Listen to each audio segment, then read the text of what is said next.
Prakash లహరిని blackmail చేస్తూ తనకు ఒక లెటర్ని పంపిస్తాడు. ఇక ఆ లెటర్లో, నువ్వు నా ఫ్రెండ్ని మర్డర్ చేసి ప్రశాంతంగా ఉంటే నేను చూస్తూ ఊరుకుంటానని ఎలా అనుకున్నావు?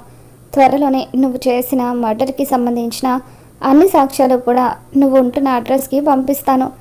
నువ్వు ఈ లెటర్ చదువుతున్నావంటే ఖచ్చితంగా సరైన అడ్రస్కి ఈ లెటర్ చేరి ఉంటుందని చెప్పి ప్రకాష్ ఆ లెటర్లో రాసి ఉంచుతాడు. ఇక దాంతో లహరి ఎంతగానో టెన్షన్ పడిపోతూ ఉంటుంది. అసలు నేను మర్డర్ చేసిన విషయం ఎవరికి తెలుసుంటుంది? అందుకు సంబంధించిన సాక్ష్యాలన్నీ కూడా ఉన్నాయని లెటర్ పంపించిన వాళ్ళు అంటున్నారు. అసలు ఇదంతా ఎవరు చేస్తున్నారని చెప్పి లహరి గదిలోకి వెళ్ళి బాధపడుతూ ఉంటుంది. ఇదంతా కూడా చాటుగా ఉండి అనన్య చూస్తూ ఉంటుంది. ఇదేంటి ఈ లహరి దేని గురించో టెన్షన్ పడుతున్నట్టుంది, తెలుసుకుంటే ఎప్పుడైనా మనకి పనికొస్తుంది అనుకొని లహరి దగ్గరికి వస్తుంది.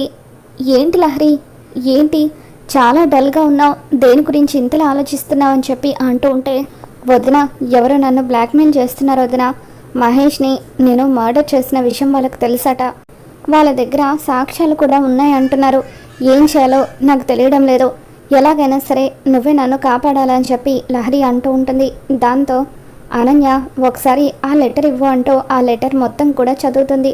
అసలు ఈ లెటర్ రాసిన వాడు ఎవడై ఉంటాడో, నేను కాకుండా ఆనంద భైరవి కుటుంబాన్ని దెబ్బ కొట్టాలని ఇంకెవడనుకుంటాడని చెప్పి ఆలోచిస్తూ ఉంటుంది. ఏంటి వదిన ఆలోచిస్తున్నావు, ఎలాగైనా సరే నువ్వే నన్ను బయటపడేయాలి అని చెప్పి లహరి బతిమలాడుతూ ఉంటుంది.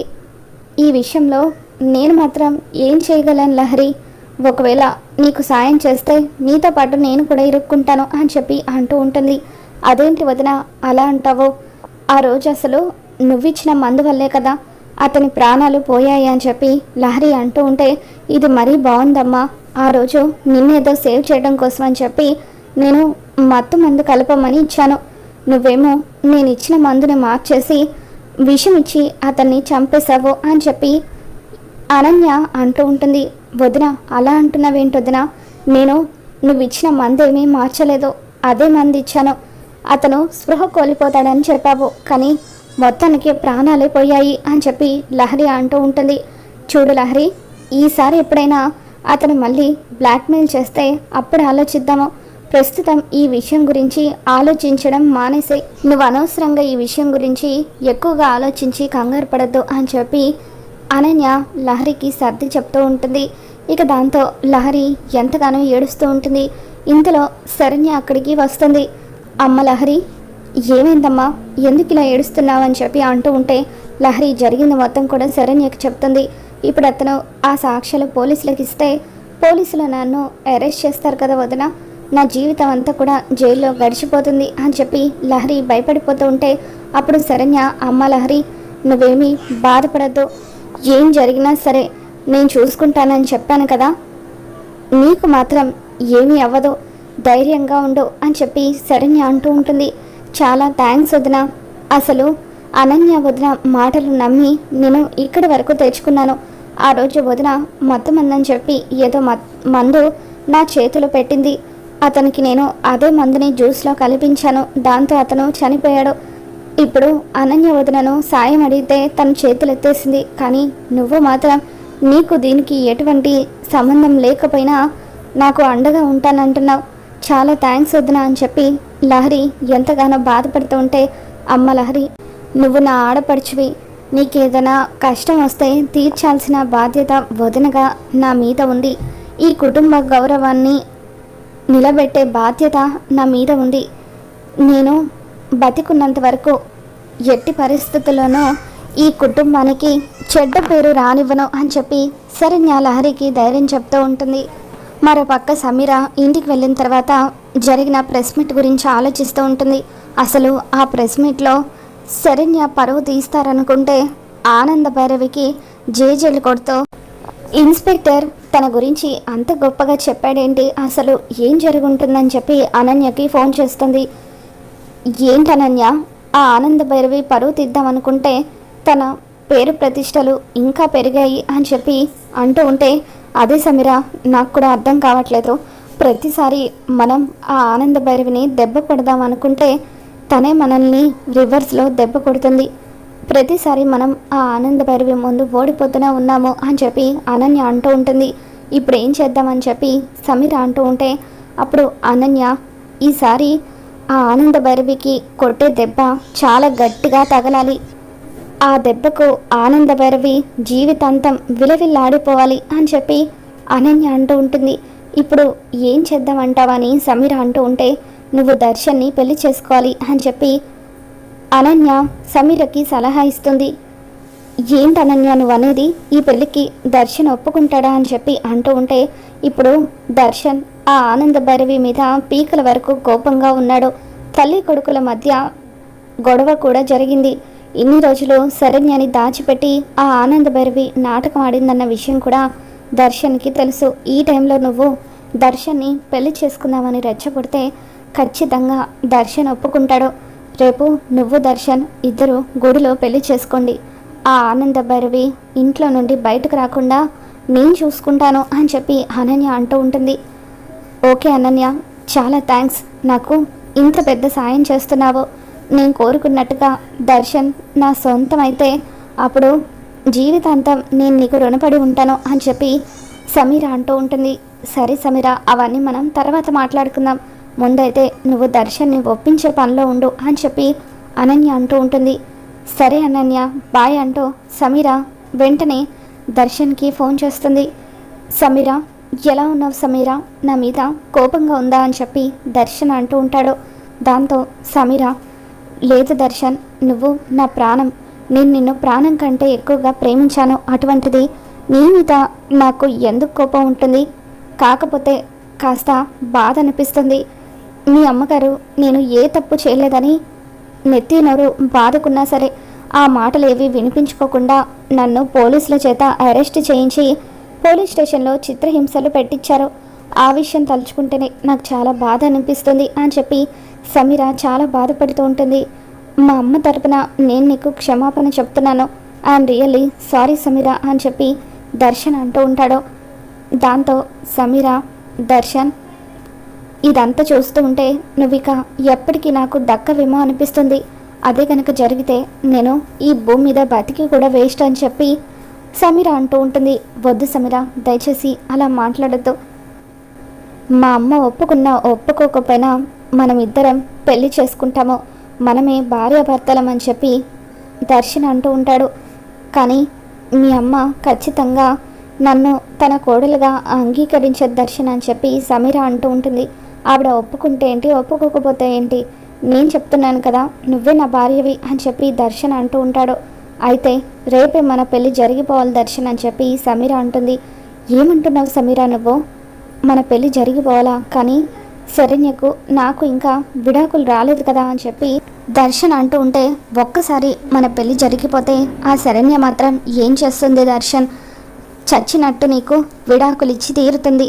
ఇప్పుడు కనుక మనం ముందడుగు వేయకపోతే మీ అమ్మ నీతో బలవంతంగా అయినా శరణ్య చేత కాపురం చేయిస్తుంది, అప్పుడు మనం ఇక శాశ్వతంగా దూరం అవ్వాల్సిందే అని చెప్పి సమీర అంటూ ఉంటుంది. లేదు సమీర, ఎట్టి పరిస్థితుల్లోనూ అలా జరగకూడదు, నువ్వు నాకు కావాలి, నువ్వు నా ప్రాణం, నువ్వు లేకపోతే నేను బతకలేనని చెప్పి దర్శన్, సరే నేను ఈ పెళ్ళికి ఒప్పుకుంటున్నాను, రేపు ఎక్కడికి రావాలో చెప్పు అని దర్శన్ అంటూ ఉంటే సమీర, నేను నీకు వెంటనే లొకేషన్ని సెండ్ చేస్తాను దర్శన్, పెళ్ళికి ఒప్పుకున్నందుకు thank you so much, I love you అని చెప్పి సమీర అంటూ ఉంటే, I love you too Sameera అని చెప్పి దర్శన్ అంటాడు.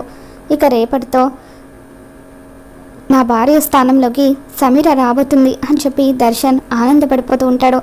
తర్వాత రోజు ఉదయాన్నే శరణ్య, అనన్య వీళ్ళందరూ కూడా పట్టు చీరలు కట్టుకొని ఇంట్లో పూజ చేస్తూ ఉంటారు.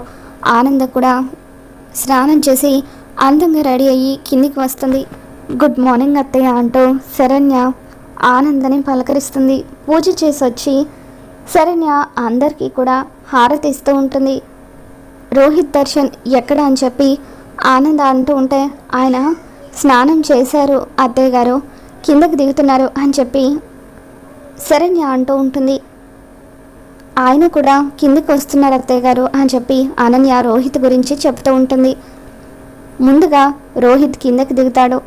రోహిత్ తర్వాత దర్శన్ పెళ్లి కొడుకుగా రెడీ అయ్యి కిందికి రావడంతో, ఏంటి నాన్న ఈరోజు కొత్త పెళ్లి కొడుకులాగా రెడీ అయ్యావేంటి అని చెప్పి ఆనంద్ అడుగుతూ ఉంటుంది. ఈరోజు శ్రావణ శుక్రవారం కదమ్మా, అందుకే ఇలా రెడీ అయ్యానని చెప్పి దర్శన్ అనగానే ఇక ఆ మాటలకి శరణ్య ఎంతగానో ఆనందపడిపోతూ అక్షింతలు తీసుకొచ్చి దర్శన్ చేతిలో పెడుతూ, ఏమండి, శ్రావణ శుక్రవారం రోజున భర్తలు భార్యల్ని దీవిస్తే వాళ్ళు 10 కాలాల పాటు చల్లగా ఉంటారు అని చెప్పి అంటూ ఉంటే దర్శన్ ఇష్టం లేకపోయినా అలా అక్షింతలు వేస్తూ శరణ్యని ఆశీర్వదిస్తున్నట్టుగా నటిస్తూ మనసులో మాత్రం ఇక రేపటితో శరణ్య ఈ ఇంటి కోడలుగా అడుగు పెట్టబోతుంది అని చెప్పి అనుకుంటూ ఉంటాడు. తర్వాత దర్శన్ ఇంట్లో నుండి బయటకు వచ్చి, సమీరా నేను రెడీ, నువ్వు రెడీ అని చెప్పి అంటూ ఉంటే, నేను రెడీగానే ఉన్నాను దర్శన్, త్వరగా వచ్చేసి అని చెప్పి నీకోసం అన్ని ఏర్పాట్లు కూడా పూర్తి చేశాను. ఈరోజు ఎలాగైనా సరే మన పెళ్లి జరిగిపోవాలని చెప్పి సమీరా అంటూ ఉంటుంది. దర్శన్ ఆనందతో, అమ్మ నాకు ఒక అర్జెంట్ మీటింగ్ ఉంది, నేను వెళ్ళి రావాలి అని చెప్పి తనలా బయలుదేరి బయటకు వచ్చేస్తాడు. సమీరా అనన్యకు ఫోన్ చేసి, అనన్య, ఇక్కడ నేను గుడిలో పెళ్ళికి అన్ని ఏర్పాట్లు చేశాను, అక్కడ ఆనంద భైరవికి విషయం తెలియకుండా తన ఇంట్లో నుండి బయటకు రాకుండా జాగ్రత్త పడాల్సింది నువ్వే అని చెప్పి సమీర అనన్యకు చెప్పడంతో, సరే అంతా నేను చూసుకుంటానని చెప్పి కావాలని వంటగదిలోకి వెళ్ళి మత్తుమందు కలిపిన పాలను పని మనిషికిచ్చి, ఈ పాలు మా ఆనంద్ అత్తయ్యకి ఇవ్వండి అని చెప్పి అంటూ ఉంటుంది. పని మనిషి ఆ పాలు తీసుకొచ్చి ఆనందకి ఇవ్వగానే మత్తు పాలు తాగిన కొద్దిసేపటికే ఆనందకు నిద్ర వస్తూ ఉంటుంది. బాగా తల తిరిగినట్టుగా అనిపించడంతో ఆనంద బెడ్ మీద పడుకుండిపోతుంది. మరోపక్క దర్శన్ గుడికి వచ్చేస్తాడు. సమీర దర్శన్ని చూడగానే చాలా హ్యాపీగా ఫీల్ అవుతూ, thank you Darshan, thank you so much, నేను పిలవగానే నా మెడలో తాళి కట్టడానికి వచ్చినందుకు చాలా థ్యాంక్స్ అని చెప్పి అంటూ ఉంటుంది. మరోపక్క ఆనంద అనన్య చేసిన కుట్ర వల్ల మొత్తానికే స్పృహ కోల్పోతుంది. ఇక ఈ రోజుతో నీకు మనశ్శాంతి అనేది లేకుండా పోతుంది ఆనంద, నీ కోడలి జీవితం నాశనం అవ్వబోతుంది అని చెప్పి అనన్య పెద్ద పెద్దగా నవ్వుతూ ఉంటుంది. తర్వాత శరణ్య, ఇదేంటి అత్తయ్య గారు ఎక్కడికి వెళ్ళారు అని చెప్పి గదిలోకి వచ్చి చూసేసరికి ఆనంద నిద్రపోతూ ఉంటుంది. ఇదేంటి అత్తయ్య గారు నిద్రపోతున్నారని చెప్పి లేపడానికి ట్రై చేస్తూ ఉంటే, మీ అత్తయ్య నువ్వు ఎంత లేపినా లేవదు, ఎందుకంటే నేను తనకి మత్తిచ్చానని చెప్పి అనన్య అంటూ ఉంటుంది. మీ భర్తని నిన్ను వేరు చేయలేనని అన్నావు కదా, కానీ ఇప్పుడు అదే జరగబోతుంది. నీ భర్త దర్శన్కి సమీరాకి పెళ్ళి జరగబోతుంది. అది ఎక్కడ అనేది నేను చెప్పను. నీ కాపురాన్ని నువ్వు ఎలా నిలబెట్టుకుంటావో చూస్తాను. మీ అత్తయ్య ఆనంద కూడా స్పృహ కోల్పోయింది అని చెప్పి అనన్య అనడంతో శరణ్య ఒక్కసారిగా అనన్య చెంప పగలగొడుతూ, సొంత చెల్లెలి జీవితం నాశనం చేయడానికి నీకు అసలు మనసులా వచ్చింది, మర్యాదగా వాళ్ళ పెళ్ళి ఎక్కడ జరుగుతుందో చెప్పు అని అంటూ ఉంటే, నేను చెప్పను, నీకు చేతనైతే 1 గంటలో వాళ్ళు ఎక్కడుంటారో వెళ్ళి కనుక్కో, గంట తర్వాత నువ్వు వెళ్ళిన ఎటువంటి ఉపయోగం ఉండదు, ఎందుకంటే వాళ్ళ పెళ్ళి జరిగిపోతుందని చెప్పి అనన్య అనడంతో ఇక శరణ్య ఎంతగానో కంగారు పడిపోతూ, అత్తయ్యగారు ఒక్కసారి లేవండి, అవతల దర్శన్ గారికి పెళ్ళంట అని చెప్పి శరణ్య ఆనందని నిద్ర లేపడానికి ప్రయత్నిస్తూ ఉంటుంది. మరో పక్క అనన్య తన ప్లాన్ వర్కౌట్ అయిందని చెప్పి నవ్వుతూ బయటకు వెళ్ళిపోతుంది.